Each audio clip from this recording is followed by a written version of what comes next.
Hi guys! Ako po si Ramon Bautista. Kayo po ay nanonood ng Tales from the Friend Zone. From the root word, Friend Zone. Okay, naku, maraming salamat po sa inyong lahat. At ang unang release natin ng episode 1 ng Tales from the Friend Zone ay tumabo ng 25 million hits sa YouTube. That's even better than the Avengers. At simulan na natin yan sa isang liham mula kay Angelo. Almost 30 years old na ako, pero NGSB pa din. No girlfriend since birth. Akala nga ng family, friends at co-workers, bading ako. Pero sa totoo niyan, saksakan lang ako ng torpe at kaartehan. Last quarter ng 2011, nakakilala ko sa office si Rinrin. Naging katropa ko siya at sumama-sama siya sa mga gimmick namin. Di ko namalayan na nagfo-fall na pala ako sa kanya. Lahat halos ng signs na hanap ko sa dream girl ko, nakita ko sa kanya. Single siya at madalas kaming mag-chat sa IM habang nasa work.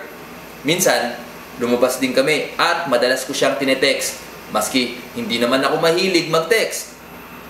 Hanggang last month, tinanong ko siya kung pwedeng manligaw. Naging awkward na siya pagkatapos nun.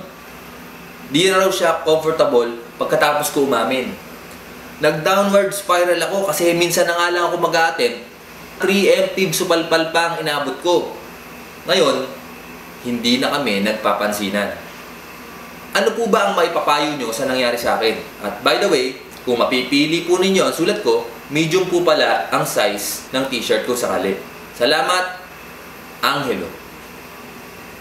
Maraming salamat sa liham mo, Angelo. Pero sa kasamang palad, mukhang maling show ang nasulatan mo.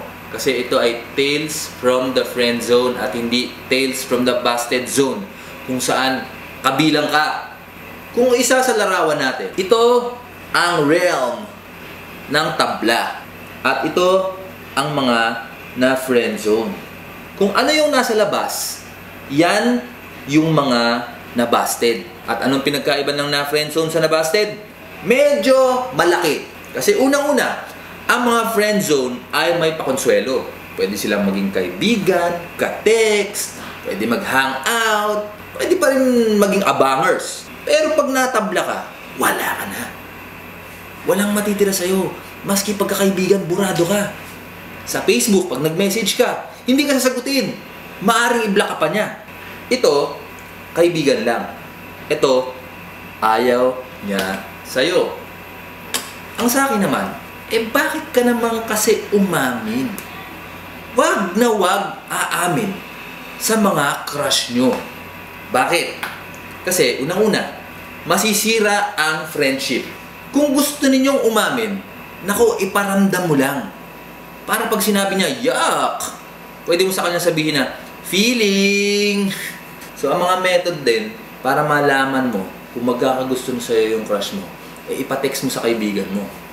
Ngayon, sabihin ng kaibigan mo, uy, may crush sa'yo si Angelo. Ngayon, pag sinabi niya, yuck, yun, umatras ka na. Baka bawas pa yon sa batting average mo. May kasabihan din tayo na do not strike when the iron is not yet hot. If it's not yet hot, heat it up first. Ibig sabihin yan, maging mabait ka sa kanya, maging sweet, mapagkakatiwalaan, maaasahan, tsaka bakuran mo siya sa mga lalaking umaaligid. Nang sa gayon, mahulog ng mahulog ang loob niya sa'yo. At pag nahulog na, yun ang panahon. Naaamin ka na kasi alam mo, sigurado ka na sasagutin ka niya ng matamis niyang oo. Angelo, tandaan mo, there's more to life than love. At ang tunay na pag-ibig ay hindi cheesy, sweet, at humahappy ending katulad ng mga nasa sine. Ang tunay na pag-ibig ay masakit at mapait. Congratulations, naranasan mo yan.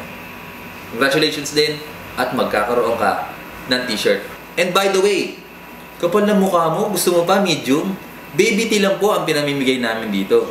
Yung t-shirt na yon, yun ang ibibigay mo sa yung next girlie. Kung umaasa ka pa, pwede mo rin ibigay yan kay Rinrin. Pero bahala ka na sa buhay mo. We advise against that. So, hanggang sa susunod ulit, sumulat lang kayo sa formspring.me/Ramon Bautista para sa inyong mga tales from the friendzone. So, hanggang sa muli, na friendzone ka nga, may t-shirt ka naman. Paalam! Kaibigan lang pala, kaibigan